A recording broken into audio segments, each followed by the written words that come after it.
SC ને ST નો વારો છે, કાલે ઓબીસી નો વારો હશે. જેટલા પણ નોકરી કરે છે એ બધાને એક પ્રકારે પ્રાઇવેટ કંપનીના નામે અનામતની જગ્યાઓ બંધ કરવામાં આવે છે. સરકાર નથી કરતી એમ કે સરકારને વોટ લેવાના છે, સુપ્રીમ કોર્ટ મારફતે કરાવે છે. જ્યારે હક અધિકાર માંગો છો, ઓબીસી માંગે છે તો કે આંબેડકરવાદી છે સાલાઓ, અરે એસસી માંગે તો એસટી માંગે તો નક્સલી છે એમ કે માઇનોરિટી ભાઈ કંઈક માંગણી કરે એ કે તો આતંકવાદીઓ છે. તો માંગણવાની શું કરવાનું? સંવિધાનિક અધિકાર છે એ માંગણી કરીએ છીએ.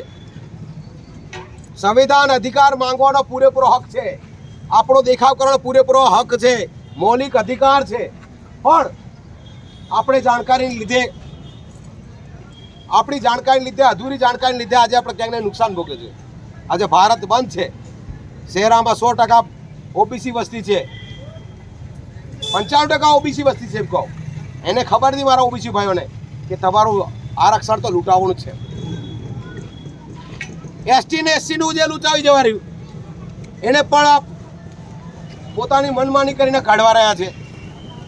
મારા મિત્રો, હું કહું છું કે સંવિધાનિક અધિકાર બચાવવાનો કોની જવાબદારી છે? અધિકાર બચાવવાની કોની જવાબદારી છે? કોની જવાબદારી છે? આપણી ને સરકારની. સરકાર કરી રહેતી નથી તો કોણ આવશે બચાવવા? કોણ આવે? આપણે બચાવવું પડે ને. તો મિત્રો, હું તમને કહું, અપીલ કરવાની છે. આપણે અપીલ કરવાની છે, જાહેર કરવાનું કે જો એસસી એસટી માઇનોરિટી ભાઈઓ આપણે સાથ નહીં આપે તો પણ અમે તમારી સાથે છીએ. પણ યાદ રાખજો, તમારો પણ વારો છે. જે લોકો આ બંધની સાથે સંકળાયેલા નથી એ સંવિધાનિક વિરોધી છે એવું માની લેવાય. આ બંધની સાથે જેટલા લોકો જોડાયેલા નથી, બંધનો વિરોધ કરે છે અથવા કંઈક સાથ નથી આપતા, જેને પણ એસટીને સર્ટિફિકેટ લઈ અને પોતે નોકરી કરે છે એ પણ આ બંધના વિરોધ કર્યો એવું કહેવાય. નાના લોકો છે વિરોધ કરે ને મોટા લોકો નોકરી કરે, પણ એ નોકરી કરે છે, આપણે વિરોધ કરીએ, સંવિધાનિક છે એટલે નોકરી કરે છે, આપણા ભાઈ જ છે. પણ એ અસમજ છે. સરકારની એમને બીક લાગે છે. સરકારની અંદર પોતાની સુરક્ષા બચાવવાનો પૂરેપૂરો હક છે. કોઈએ પણ ડરવાની કોઈ જરૂર નથી. આદિવાસી ક્યારેક હિંસક હોતો નથી, પણ આદિવાસી પોતાની વાત રજૂ કરે એ પોતાનો અધિકાર છે. અને જો સંવિધાનિક અધિકાર તમે લૂંટવા માંગતા હશો, આ મીડિયાના મારફતે હું કહું સરકારને, તો અમારો 13-3 કર અમે લાગુ કરશું. 13-3 કર સ્વશાસિત. અને તમે આ સંવિધાનને માનતા ના હોય તો અમે અમારા પુના પેક્ટની અંદર માંગણી કરીશું. પુના પેક્ટની અંદર ડબલ મતનો અધિકાર હતો, એની માંગણી કરશું. અમારી જો સંવિધાનની માંગણી તમે માંગણી અમારે માન્ય રાખતા હોય, જલ જંગલ જમીન અમારો છે, અમે માંગીશું. બરાબર ને? અને આપણે જંગલના માલિક છીએ. આપણા લોકોએ કોઈ જબરજસ્તી કરવાની બંધ કરે તો ખરું, ન બંધ કરે તો કઈ નહીં. એને પાછળથી જોઈ લઉં. આપણે કહેવાનું મતલબ જોઈ લઉં એટલે એમની પણ વારી આવવાની છે. આપણાને બચાવવા આવે, એને બચાવવાની જરૂર છે ને. આપણે તો જીવોને જીવા દો એવો પ્રકૃતિના માણસ છે.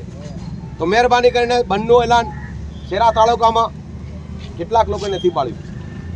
શેરાણામાં આદિવાસી કેટલા છે? મારો નાયક ભાઈ તો અજ્ઞાની છે. એ તો હવે જ ભણતા લગતા શીખ્યો હે. બીજા રાઠવા ભાઈઓ છે, ભીલ ભાઈઓ છે, એના ગામો કેટલા છે? વરિયા, ડેમલી, વામરોલી, કવાલી. અને મારું પેલું બોરિયા ગામ તો હજુ હું તેલું આખું 10 ગામો છે. તો એ પણ કઈ આ જે અનામતનો લાભમાંથી એ લોકો બાકી રહેવા નથી, એમને પણ કાપી નાખશે. સંવિધાનિક રીતે હટાવવામાં આવશે. આપણે બધા લોકોને કહીએ છીએ, શહેરાની જનતાને એક થાવ, નેક થાવ, સંવિધાન માટે લડો, પોતાના હક માટે લડો. એ જ આપણે વાત કરીએ છીએ. આવતા દિવસમાં જે પણ દેખાવ કરવો પડશે આપણે સાથે મળીને કરીશું. બરાબર? કોઈએ પણ કોઈ પ્રકારનું આપણે મેસેજ આપીએ છીએ કે શહેરાના આદિવાસીઓ બધા આજે બંધ કરવા આવ્યા, પણ ક્યાંક ને ક્યાંક કકરાટમાં ઉતરવું પડે એવું લાગ્યું. એટલે સ્વાભાવિક છે, અમે અમારી વાત અહીંયા મૂકી અને આગળ જઈએ છીએ. પોતાના ગામો બંધ કરાવ્યું ભાઈ? કરાવ્યું ને? હવે શહેરામાં તો અન્ય જાતિના લોકો રહે છે, એ તો આરક્ષણના વિરોધી છે. આરક્ષણ વિરોધી છે એટલે બંધ ના કરે.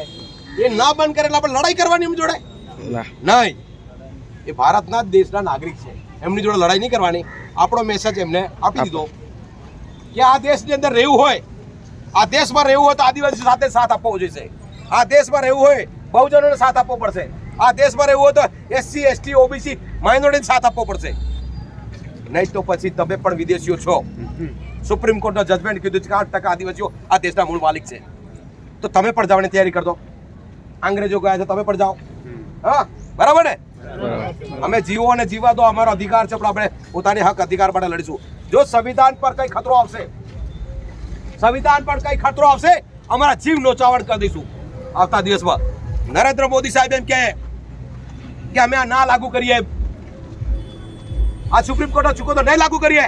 અરે ભાઈ, સુપ્રીમ કોર્ટનો ચુકાદો તું લાગુ ના કરે તો તારા વકીલોએ, જ્યારે વકીલો, સરકારી વકીલોએ સુપ્રીમ કોર્ટમાં દલીલ કરવાની હતી, એને દલીલ નહીં કરી અને એ કીધું કે જજો જે નક્કી કરશો એમનું પાલન થશે એમ કે.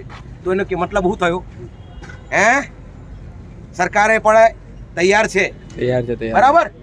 સુપ્રીમ કોર્ટને આગ્રહ કર્યો પાછળથી ગાળ રાતો કરવા આવે, વોટ જોઈએ ને એટલે આદિવાસી રિસાઈ ના જાય એમ કરીને. અને આજે 15મી ઓગસ્ટ એમને શું આદિવાસી ઉપર વાત કરી, જે વનવાસુ કહેતા હતા એ આદિવાસી કહીને કે સારું કહેવાય. વડાપ્રધાન આદિવાસી તરીકે સંબોધે છે, પણ એકવાર આદિવાસી તરીકે સંબોધે પણ છે, બીજી વાર જોર છોરો પણ ગાલે છે આદિવાસીના હક અધિકાર માટે. તો આપણે લોકોએ જાગૃત થવું જોઈએ. પોતાના ગામોમાં જાય, પોતાની વાત મૂકો, સ્કૂલોમાં વાત મૂકો, કોલેજોમાં વાત મૂકો, લોકોને સમજાવવાની પ્રયત્ન કરો. નહીં તો SC ST OBC માઇનોરિટી આમાંથી બચવાના નથી. જય જવાહર, જય ભારત, જય સંવિધાન.